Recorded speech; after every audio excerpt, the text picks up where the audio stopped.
मोर्चा आयोजित करण्यात आलेला आहे मुंबईमध्ये आणि त्यासाठी राज्यभरातून शिवसैनिक असतील किंवा मनसैनिक हे आता मुंबईच्या दिशेने येत आहेत। आपण थेट जाणार आहोत पुण्यामध्ये। शिवानी पांढरे आपल्या प्रतिनिधी आपल्या सोबत आहे। शिवानी, काय अपडेट्स आहेत तू याकडे?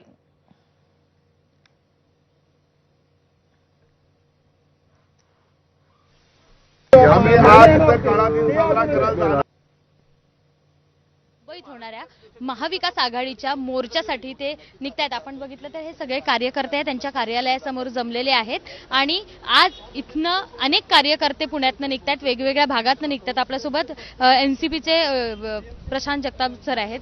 काय नेमकं आजचं धोरण असणार आहे? सत्याचा मोर्चा आज सगळेजण पुण्यातून महाराष्ट्रातून हजारोच्या संख्येने लोक कार्यकर्ते मुंबईला निघाले। त्याच्यामध्ये काँग्रेस पक्ष असेल, राष्ट्रवादी काँग्रेस पार्टी शरदचंद्रजी पवार पक्ष असेल, उद्धव साहेबांची शिवसेना असेल, राजसाहेबांची मनसे असेल, आम आदमी पार्टी असेल, आम्ही सगळे जात आहोत।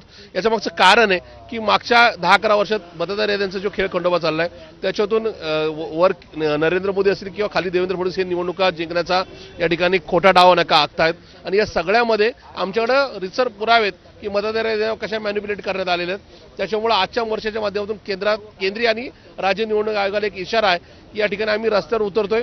आज हजारोच्या संख्येने नका कार्यकर्ते आलेत। उद्याच्या काळामध्ये या राज्यात आणि देशामध्ये चक्काजाम केल्याशिवाय आम्ही राहणार नाही। आपण तुमच्यात कर्तृत्व असेल तर या ठिकाणी देवेंद्र फडणवीस आणि नरेंद्र मोदींनी मतदार याद्या दुरुस्त करून निवडणुका लढवाव्यात, पण अशा प्रकारे याद्या मॅनेज करून नागरिकांच्या संतप्त भावना असताना सुद्धा खुर्चीवर बसणं हे एक प्रकारे या ठिकाणी हुकुमशाहीचं द्योतक आहे आणि म्हणून आजच्या मोर्चाच्या माध्यमातून त्यांना इशारा देण्याचा आमचा प्रयत्न आहे। सगळे तुम्ही इशारा द्यायसाठी मुंबईत जातायत, पण दिवसभराचं धोरण नेमकं काय?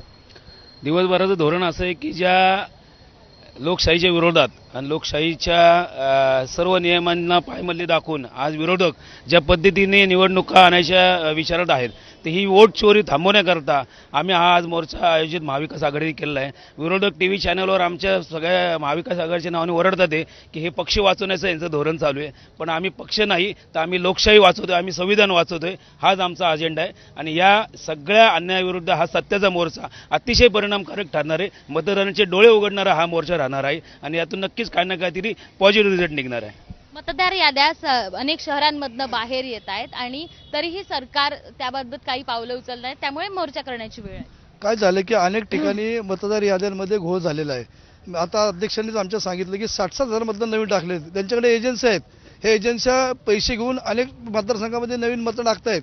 ह्या मतांच्या माध्यमातून ईव्हीएममधनं चोरी होतीये आणि ईव्हीएमची चोरी होऊन असं होतं की आज 232 जे काही बहुमत आहे महायुतीला, हे बहुमत या गोष्टीमुळे, त्यामुळे लोकांसमोर हे सत्य समोर आलं पाहिजे। त्यामुळे सत्याच्या मोर्चाचं आयोजन पुणे शहराच्या वतीने आम्ही त्या मोर्चामध्ये मुंबईमध्ये सहभागी होत आहोत।